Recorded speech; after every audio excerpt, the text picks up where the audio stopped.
Namaste and welcome back to today's episode of Mahabharata Matters. In the story of Mahabharata all these days, we saw that everyone had attained Svarga. They had attained Svarga for the Shubha Karmas they had performed.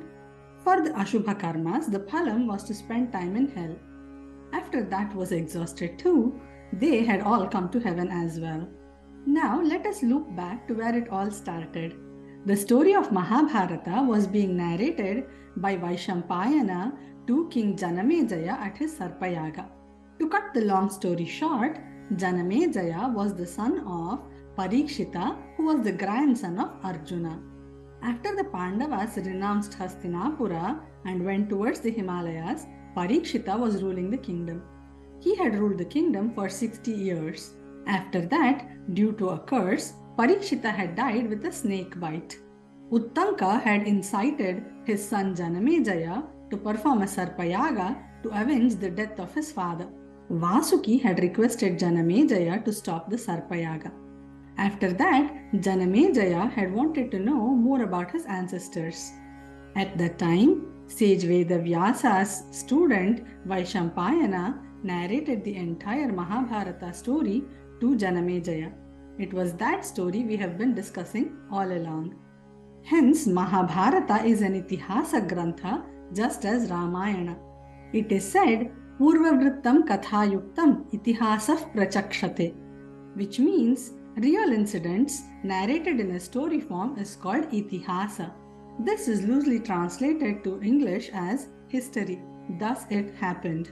There is a contention about whether these incidents really happened or not. There are many astronomical as well as geographical proofs to show the impeccable accuracy about what is written in these texts versus what really happened. Should the authenticity still be questioned is up to each individual. But no one can contend the relevance of the values that this text carries. There is a saying, itihasa puranabhyam vedartham upabrahmayet, which means through itihasa and Puranas, the Veda Artha, the meaning of the Vedas, are elucidated. Vedas are philosophies. The style of the language in the Vedas is like Prabhu Samhita, like the commands of a king.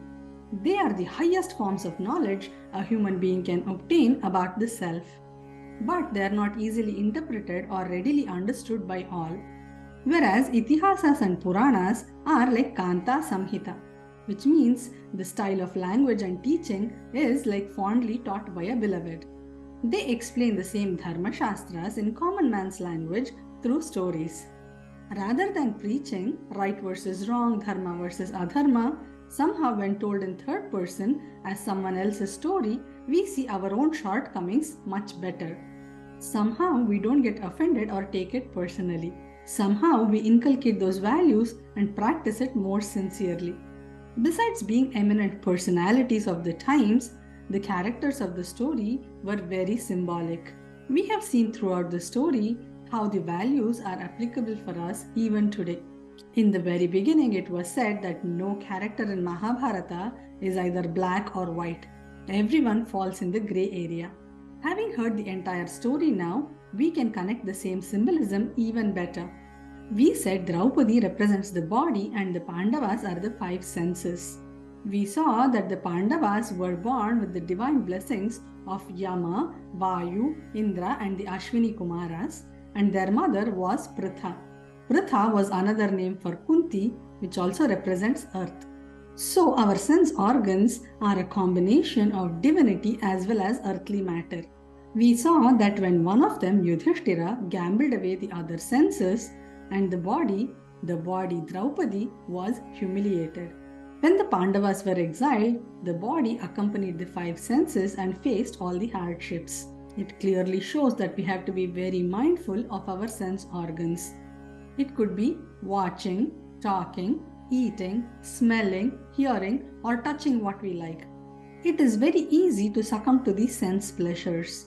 If one gets addicted, the whole body pays the price along with the sense organs.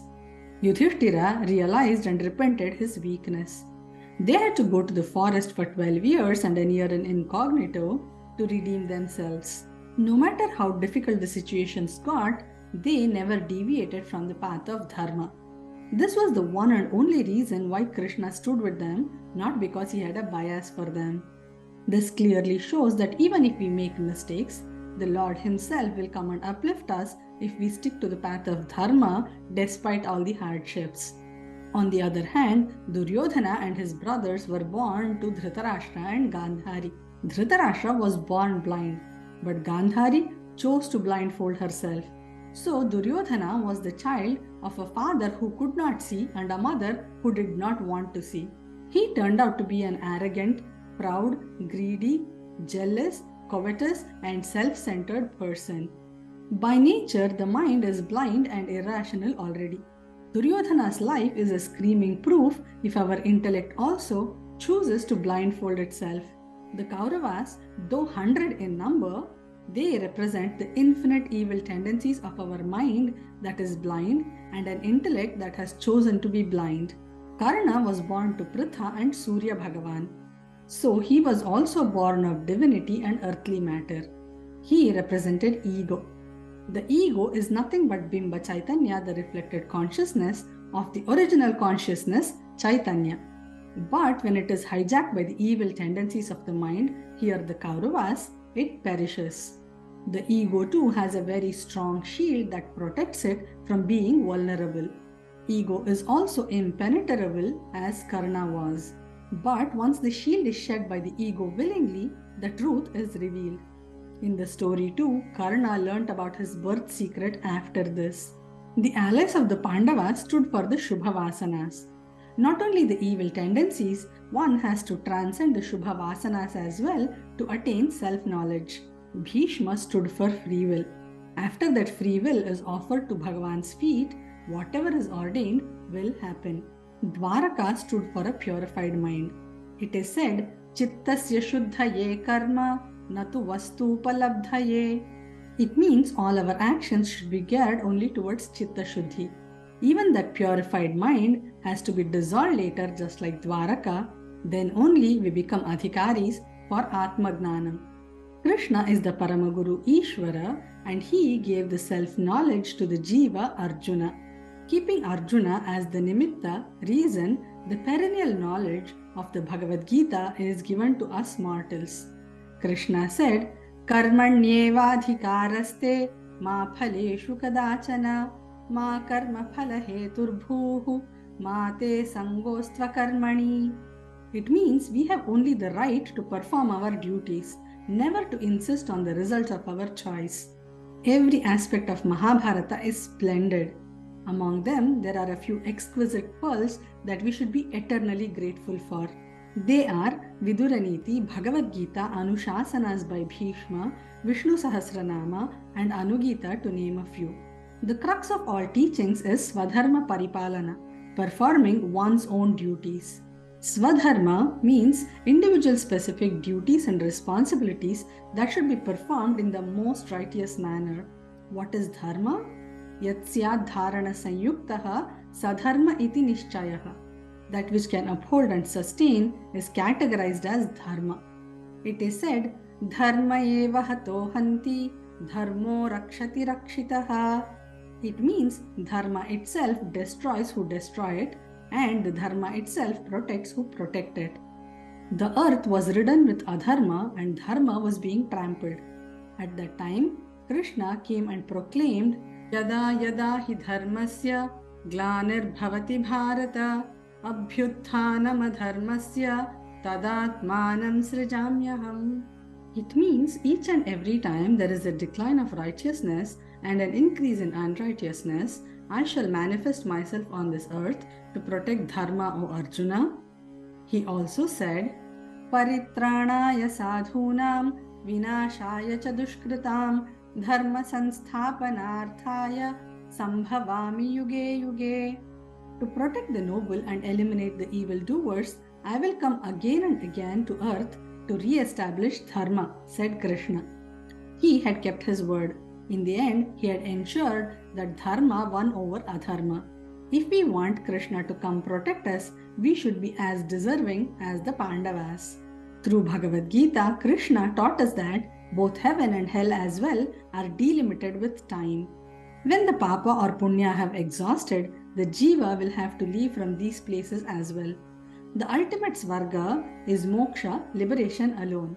In the last parva, we saw that Yudhishthira was symbolically allowed to enter heaven with his human body. Draupadi and his brothers had Deha Abhimana and they dropped dead on the way itself. Deha Abhimana means prides of all kinds associated with the body, mind, and intellect. This clearly shows that self-knowledge or liberation is not something that can be attained after death. It could be obtained here and now. The Vedas and the Upanishads say exactly this. Due to all these characteristics, Mahabharata is also called as Panchama Veda, the fifth Veda. Even if we forget everything, one advice of Krishna from the Bhagavad Gita is something to be remembered and applied. He said, Sarva dharman parityajya mamekam sharanam vraja aham tva sarva papebhyaha mokshayishyami ma shuchaha. It means abandon all other dharmas and surrender only to me. I will cleanse you of all sinful actions, do not grieve. This surely is very comforting. There is a lot to contemplate on all the stories that we have learnt. Now it is time to apply these learnings into our day-to-day transactions. Please watch the next short video for some important gratitude notes. Also, there is a short background story for how the series came about.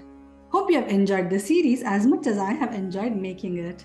With these thoughts, we come to the end of the series, Mahabharata Matters.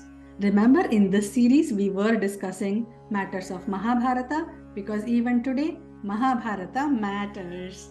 Hari Om! Om Purnamadah Purnamidam Purnat Purnamudachyate Purnasya Purnamadaya Purnameva Vashishyate. Om Shanti Shanti Shanti. Harihi Om. Shri Gurubhyo Namaha. Harihi Om. Om Tat Sat. Sarvam Shri Krishnarpanamastu. Hari Om.